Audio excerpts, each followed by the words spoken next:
अस्सलाम वालेकुम viewers, welcome back to my channel. आज की इस वाली वीडियो में हम स्टडी करने जा रहे हैं सबसे इम्पोर्टेंट टॉपिक जो कि है कैशे मेमोरी का। So stay connected and watch the video till the end. अब नेक्स्ट हम अपने टॉपिक की तरफ मूव करते हैं जो कि है structure of the cache and the main memory. Main memory और कैशे के स्ट्रक्चर को अंडरस्टैंड करना बहुत ज्यादा जरूरी है। इसके लिए यहाँ आप अपने सामने एक डायग्राम देखें तो यहाँ डायग्राम में आप मेन मेमोरी की तरफ देख सकते हैं कि मेन मेमोरी में हमने ब्लॉक्स बना रखे हैं के वर्ड्स के, यानी कि पर ब्लॉक हमारे पास के वर्ड्स इन्वॉल्व होते हैं। और जो मेमोरी का जो टोटल साइज है वो यहाँ पे अगर हम 0 से स्टार्ट करते हैं मेमोरी को 0 1 2 3 तो वो बनता है 2n-1। और इसी के बरक्स अगर आप कैशे मेमोरी को देखें तो यहाँ पे 3 चीजें इन्वॉल्व हैं, line number, tag number and block number. इन चीजों को हम जरा डिटेल से भी आगे देखेंगे, क्योंकि अगर मैं अभी यहाँ पे इसको बता भी दूं तो आपको इतनी सही तरह समझ नहीं आएगी। चीजों को एग्जाम्पल से अगर हम अंडरस्टैंड करें तो वो ज्यादा सूटेबल रहेगा। यहाँ नेक्स्ट इसी चीज की एक्सप्लेनेशन दी गई है इसी डायग्राम की। इस डायग्राम में जो है वो मेन मेमोरी का स्ट्रक्चर आपको बताया गया है और कैशे मेमोरी का भी। अगर हम एड्रेसेबल वर्ड्स फाइंड आउट करना चाहते हैं कि हमारी एक मेन मेमोरी है, उसमें टोटल एड्रेसेबल वर्ड्स कितने हैं या उसका टोटल साइज कितना होगा, उसके लिए फार्मूला है 2n। But what is n? Memory के अंदर जो डेटा मौजूद है उसे कितने बिट्स में एड्रेस करते हैं। अगर हमें वो पता हो, लाइक हमें कहा जा रहा है कि हमने जो मेमोरी से मेन मेमोरी से डेटा को फेच करना है, जो भी मेन मेमोरी का एड्रेसेबल लेंथ है वो है 7 बिट्स की, यानी कि हम मैक्सिमम 7 बिट का डेटा जो है वो अपनी मेन मेमोरी से एड्रेस कर सकते हैं। तो टोटल कितने वर्ड्स होंगे हमारी मेन मेमोरी में?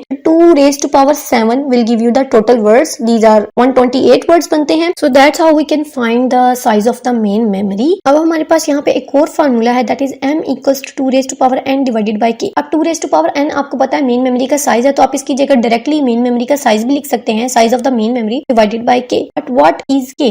k is the number of words in each block। k हमारे पास, आप सिंपली इसको ब्लॉक साइज भी कह सकते हैं। ये है नंबर ऑफ वर्ड्स जो एक ब्लॉक में आ सकते हैं, इसको सिंपली हम ब्लॉक साइज भी कहते हैं। तो अगर हम मेन मेमोरी के टोटल साइज को ब्लॉक के साइज से डिवाइड करें तो हमारे पास टोटल नंबर ऑफ ब्लॉक्स आ जाते हैं मेन मेमोरी में। अगर आपको ये चीज इतनी अच्छी तरह समझ नहीं आ रही है तो हम यहाँ एक एग्जांपल से इस चीज को अंडरस्टैंड करते हैं। यहाँ देखें, आपको मेन मेमोरी का साइज दे दिया गया है 64 वर्ड्स का। अगर आपको साइज ना दिया जाता और कहा जाता आपका जो मेन मेमोरी का एड्रेस है वो 6 बिट्स में एड्रेसेबल है, तो आपका मेन मेमोरी का साइज क्या होगा? तो आप 2^6 करते हैं, आपके पास आंसर आ जाता, टोटल साइज आ जाता वर्ड्स में मेमोरी का। सिमिलरली यहाँ आपको ब्लॉक साइज भी दे दिया गया है जो कि है 4 वर्ड्स पर ब्लॉक, यानी कि एक ब्लॉक में 4 वर्ड्स होंगे, जो कि हमने कहा था k है, ब्लॉक साइज k होता है, ये k है। तो यहाँ पे हमारे पास टोटल नंबर ऑफ ब्लॉक्स कितने आएंगे मेन मेमोरी में? तो हमने पहले भी इस फॉर्मूला को डिस्कस किया था कि the number of blocks in a main memory equals to the total size of main memory divided by the block size. तो हमने टोटल साइज जो है वो है 64, उसको डिवाइड किया ब्लॉक साइज से, तो हमारे पास आ गया 16। तो इट मींस अगर हमारे पास 64 वर्ड्स की मेमोरी है और हमारी मेमोरी में जो ब्लॉक साइज है वो 4 वर्ड्स का है, तो उस केस में हमारे पास जो टोटल नंबर ऑफ ब्लॉक्स आएंगे वो 16 आएंगे, यानी कि मेन मेमोरी को हम तरह डिवाइड करेंगे कि उसमें 16 ब्लॉक्स बनेंगे और हर ब्लॉक में 4 वर्ड्स आएंगे। सो यहाँ आप अपने सामने एक डायग्राम भी देख सकते हैं कि 0 to 15 इट मींस ये टोटल 16 ब्लॉक्स हैं और हर एक ब्लॉक में 0 1 2 3 4 5 6 इस तरह करते करते आप देखें हर एक ब्लॉक में बने हुए हैं 4 वर्ड्स हैं ये छोटे छोटे। और अगर हम इन्हें टोटल काउंट करें तो टोटल 0 to 63 इट मींस ये टोटल 64 पूरे हो रहे हैं। तो बड़ी नाइसली हमारी जो मेन मेमोरी है वो डिवाइड हो चुकी है ब्लॉक्स में। यही वो ऊपर आपको फार्मूला के थ्रू बताना चाह रहे थे कि इस तरीके से हमारी main memory number of blocks में डिवाइड होती है और ब्लॉक के अंदर इस तरह से वर्ड्स अरेंज होते हैं। तो ये हो गया हमारी मेन मेमोरी की बात। But what about cache? Cache के बारे में वो ये कहते हैं कि the cache consist of m blocks called the lines. हमारे कैशे के पास भी m ब्लॉक्स होते हैं जिन्हें हम लाइंस कहते हैं। जैसे मेन मेमोरी में ब्लॉक्स होती हैं, कैशे में बिल्कुल उसी तरह लाइंस होती हैं। आप सिमिलैरिटी रखें, जो कॉन्सेप्ट हमारा ब्लॉक का होगा मेन मेमोरी में, सेम कॉन्सेप्ट हमारा लाइन का होगा कैशे मेमोरी में। Each line contains keywords. Ultimately हमें पता है मेन मेमोरी में ब्लॉक्स के अंदर क्या आ रहा था? वर्ड्स आ रहे थे। इसी तरह कैशे में भी लाइन के अंदर क्या आएंगे? वर्ड्स आएंगे। मैंने आपको पहले ही कहा है कि लाइंस और ब्लॉक्स सिमिलर कॉन्सेप्ट्स हैं। अब उसमें कितने वर्ड्स आएंगे? वो उतने ही आएंगे जितने हमारे मेन मेमोरी में आ रहे थे, यानी कि मेन मेमोरी के एक ब्लॉक में जितने वर्ड्स आ रहे थे उतने ही वर्ड्स हमारी cache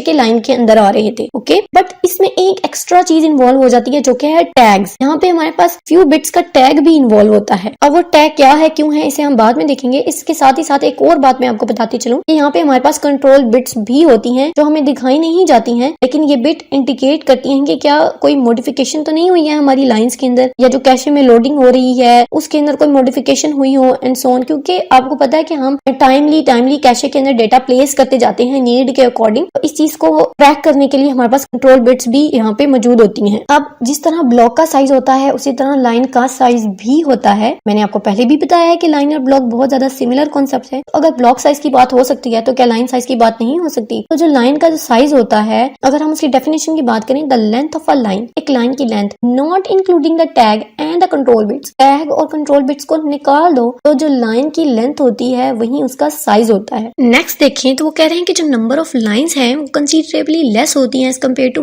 number of the memory blocks. दोबारा डायग्राम की तरफ देखें, अगर आप नंबर ऑफ लाइंस यहाँ पे कैशे की ऑब्जर्व करें और अगर आप यही ब्लॉक नंबर्स ऑब्जर्व करें मेन मेमोरी के, तो मेन मेमोरी काफी बड़ी होती है, इसलिए इसमें नंबर ऑफ ब्लॉक्स ज्यादा होते हैं, जबकि कैशे मेमोरी स्मॉल होती है तो इसमें नंबर ऑफ लाइंस कम होती हैं। अब जैसा कि मैंने आपको बताया था कि लाइंस ब्लॉक्स के मुकाबले में कम हैं, उस केस में क्या होता है कि हम हर एक ब्लॉक को एक पर्टिकुलर लाइन असाइन नहीं कर सकते, यहाँ हमारे पास प्रॉब्लम आ जाती है। इस तरह तो हम कैशे में बहुत ही कम डेटा को फिट कर सकते हैं। यही रीजन है कि हम उसके अंदर टैग बिट को इंक्लूड करते हैं। टैग्स को इंक्लूड करने की रीजन क्या है, अब वो किस तरह से, जैसे कि पता है आपको जगह कम है हमारे पास कैशे में, तो हम सारे के सारे ब्लॉक्स तो उठाकर लाने से रहे, हम मेन मेमोरी का ब्लॉक्स का एक सबसेट उठाएंगे। अल्टीमेटली सारे ब्लॉक्स नहीं ला सकते, हम ब्लॉक्स का एक सबसेट उठाएंगे और उसे ला करके अपनी कैशे में स्टोर करेंगे और हम वही ब्लॉक्स का सबसेट लेकर आएंगे जो ज्यादा रिक्वायर्ड हैं। अब अगर हमने ट्रैक रखना है कि हमने कौन से ब्लॉक्स को उठाया है मेन मेमोरी से कैशे तक लाने के लिए, तो उसके लिए हम टैग का यूज करते हैं। मिलते हैं अगली नेक्स्ट वीडियो में। Till the next video, Allah Hafiz.